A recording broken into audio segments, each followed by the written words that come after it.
The Tigers have finally done it. Bangladesh কিন্তু অস্ট্রেলিয়ানদের দম্ভচূর্ণ করে ফাইনালি জিতে গেল।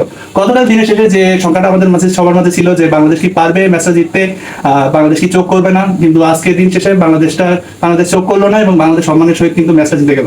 নমস্কার, আমি প্রীতম কুমার, হোসেন রশিদ সরওয়ার্দী হল, বাংলাদেশ কৃষি বিশ্ববিদ্যালয় থেকে ভয়েস অফ প্রীতমের দ্বিতীয় সেগমেন্ট, আজকের সেগমেন্টে আপনাদের সকলকে জানাচ্ছি স্বাগত। দিনের শুরুতে বাংলাদেশের বিপক্ষে অস্ট্রেলিয়ানদের অপরাজিত দুই ব্যাটসম্যান ক্যামেরন গ্রিন কিন্তু চোখ রাঙাচ্ছিল।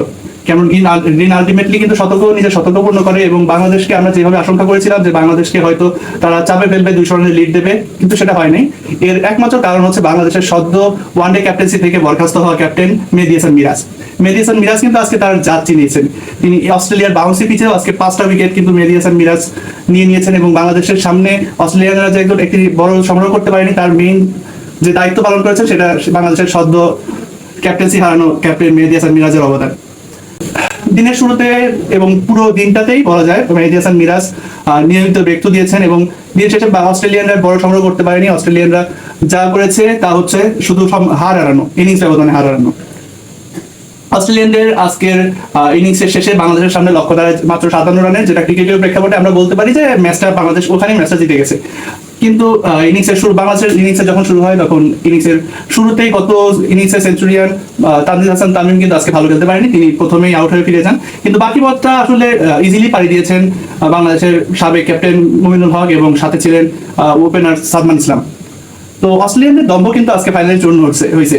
আমাদের সাবকন্টিনেন্টের ভারতের পর দ্বিতীয় দেশ হিসাবে বাংলাদেশ অস্ট্রেলিয়ার মাটিতে আজকে শুধু ম্যাচ জেতা নয়, এটা একটা ইতিহাসের অংশ হতে পেরেছে। ম্যাচ শেষে ক্যাপ্টেন শান্ত কিন্তু একরকম বলেই দিয়েছেন যে এটা আসলে বাংলাদেশের ক্রিকেটীয় ইতিহাসের সবচেয়ে বড় জয়। আমরা বলবো এটা আসলেই বাংলাদেশের ক্রিকেটীয় প্রেক্ষাপটে সবচেয়ে বড় জয়। ওয়ানডে টি-20 যেখানে একদিনের ক্রিকেট, সেখানে হয়তো বা ফ্লুক ব্যাপারটা থাকে, কিন্তু টেস্ট ক্রিকেট আসলে ফ্লুকের কোনো অংশ নেই, মানে ফ্লুকের কোনো সম্ভাবনা নাই। 5টা দিন প্রতিদিনের 3টা করে সেশন বাংলাদেশকে জিততে হতো। যদিও 4 দিনে খেলা শেষ হয়েছে, কিন্তু আমরা বলতে পারি মোটামুটি সবগুলো সেশন বাংলাদেশের পক্ষেই ছিল। আর পক্ষে না থাকলেও সেশনগুলো শেয়ার হয়েছে, কিন্তু বাংলাদেশের এমন কোনো সেশন ছিল না যেটাতে অস্ট্রেলিয়া ডমিনেট করছে। তো দিনের শেষে আমরা ম্যাচটা জিতছি, এটা আমাদের ইতিহাস হয়েছে। বাংলাদেশ কিন্তু টেস্ট চ্যাম্পিয়নশিপের ফাইনাল এখন দেখতে পারে।